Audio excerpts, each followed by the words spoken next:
Hi, everyone. My name is Lily. I'm the president of Solana Foundation.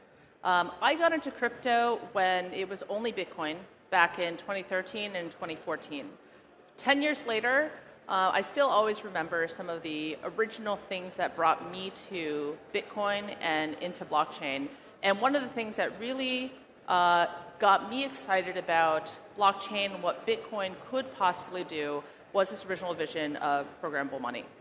For me, I got into this because of Bitcoin. I'm part of the Solana ecosystem today, part of the Solana Foundation.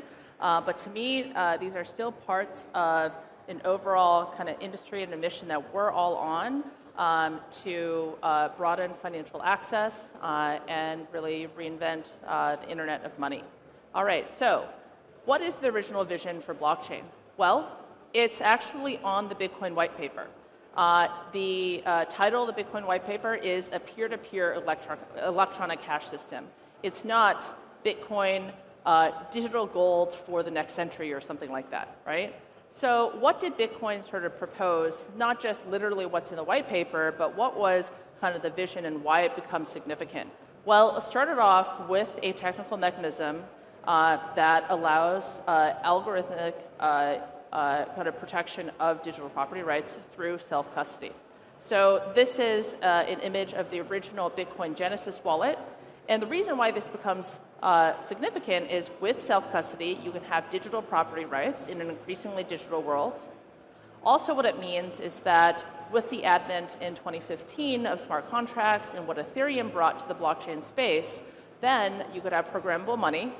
And with programmable money, kind of money Legos type of articulation, you could start building an open financial system where anyone with an internet connection can access self-custody and therefore can tap into an open financial system.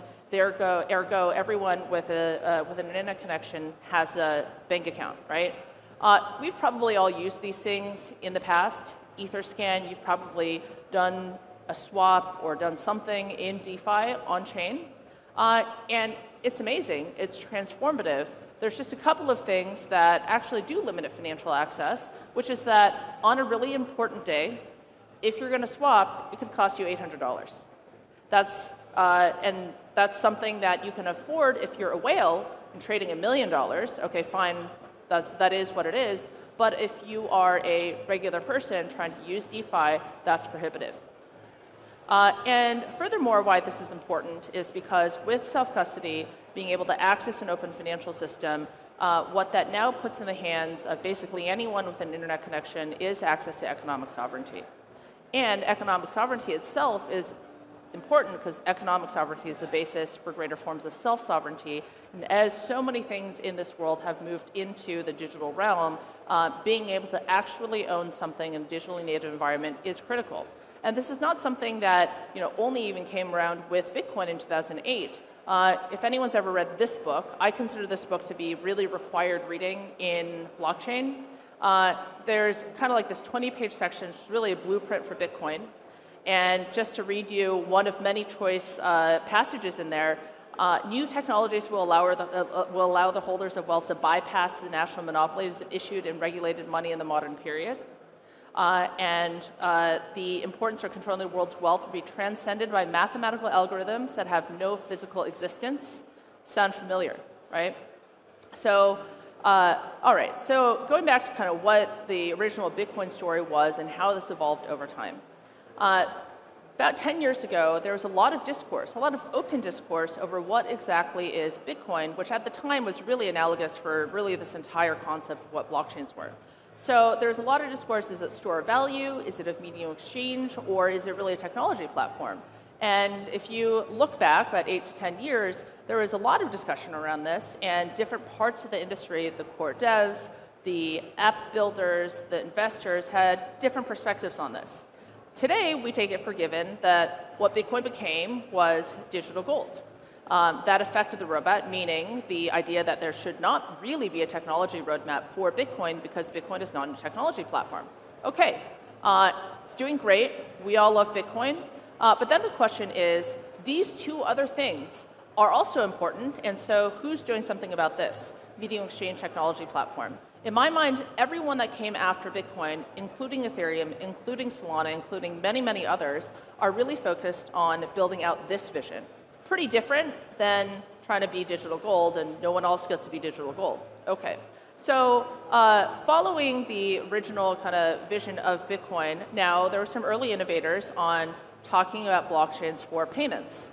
Bitcoin itself also talked about perhaps Bitcoin for payments, but then the narrative around this has been, well, if you put payments on a blockchain, it's better because the value proposition is fast, cheap, and constant.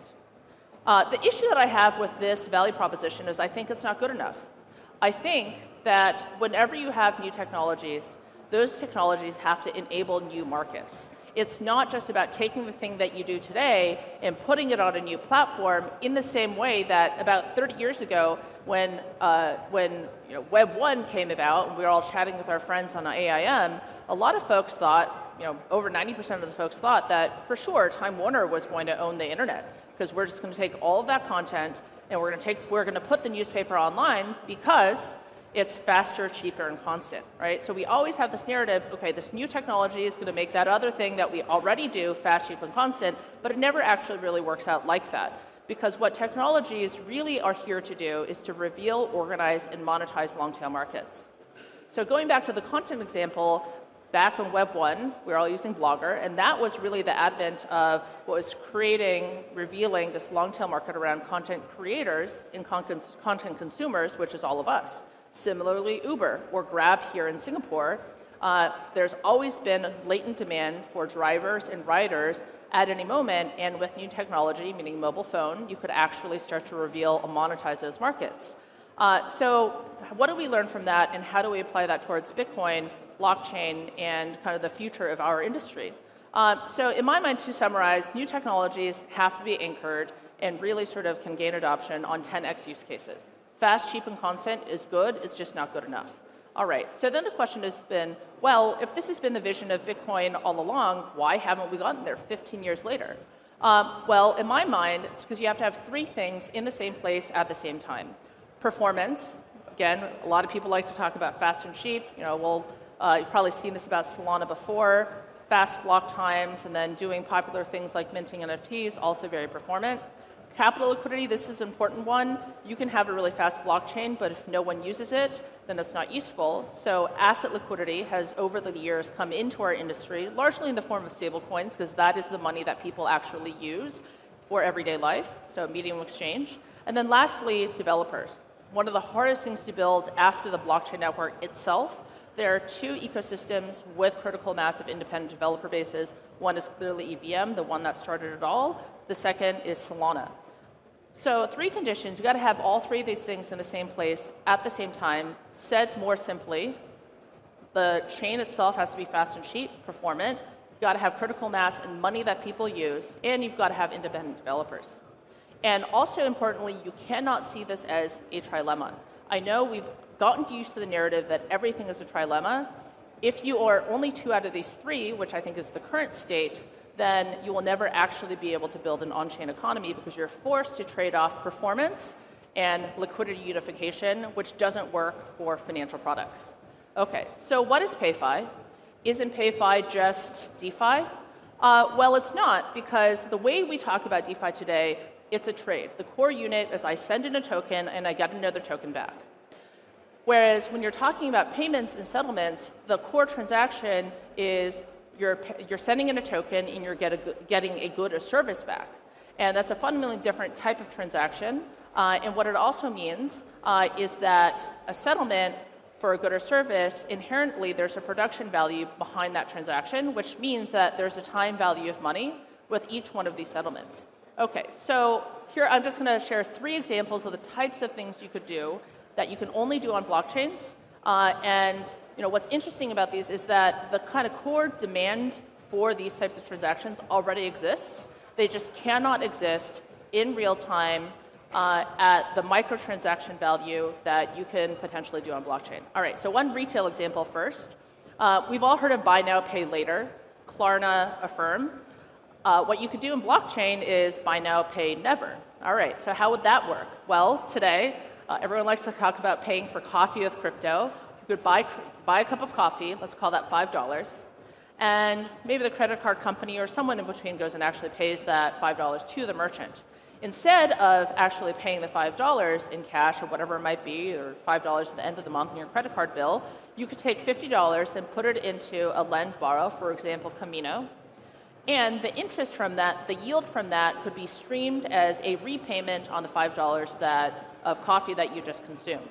Now, you could put in $50 into lend-borrow, you could put in $5,000, and depending on how much you put in, the interest level will, of course, be different.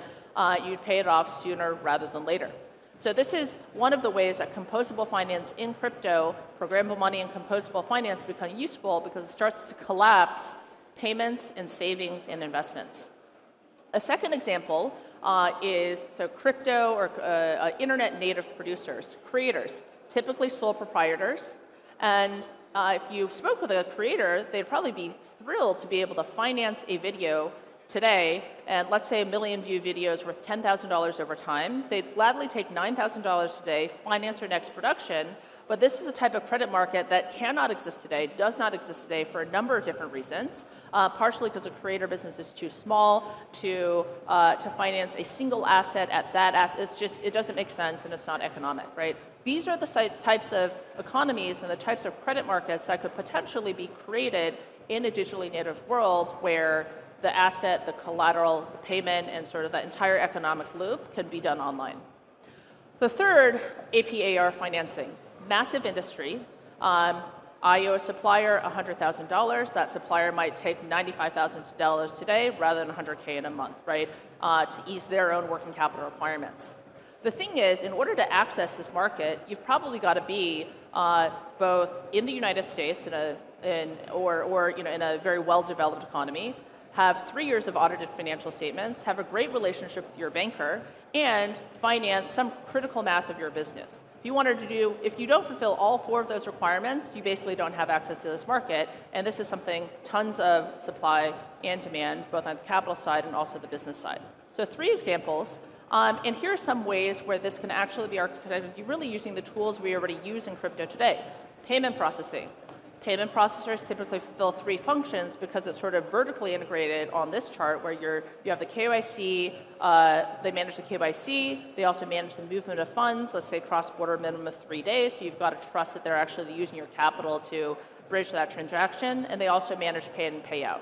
So if you could use some of the tools that we already are very mature in crypto today to parcel these out, so they manage the KYC, liquidity can be managed on-chain, which potentially broadens liquidity to new sources of liquidity, and it's also transparent because it is on-chain, uses all the stable coins that are critical mass today, and then also you can use the blockchain to manage pay in, payout addresses with stable coins. Then you can bring both greater transparency, velocity, and also really just utility to something as mundane and as frequently used as payment processing. Then you could extend this, and the on-ramp KYC validator, maybe that person is a originating credit. Some of this is already happening online, on-chain in kind of various contexts, but this is the way you can evolve from payment processing to credit origination models and increasingly sort of new forms of credit and on-chain activity. And this applies to really anywhere in the kind of value chain that you have a time value of money, which is all of these different kind of products that we already know, use, and exist throughout the world. Supply chain finance, payday loans, credit cards, cross-border settlement, interbank repo markets, and I think these are all really right on the horizon for us as an industry, and are uniquely possible on Solana because this is the only environment where you've got performance and liquidity both in capital as well as talent. So that's what I wanted to share about PayFi. We're building this. We had several thousand people apply to come to our PayFi Summit yesterday, had a full house, and so this is come join the PayFi movement. Thanks so much.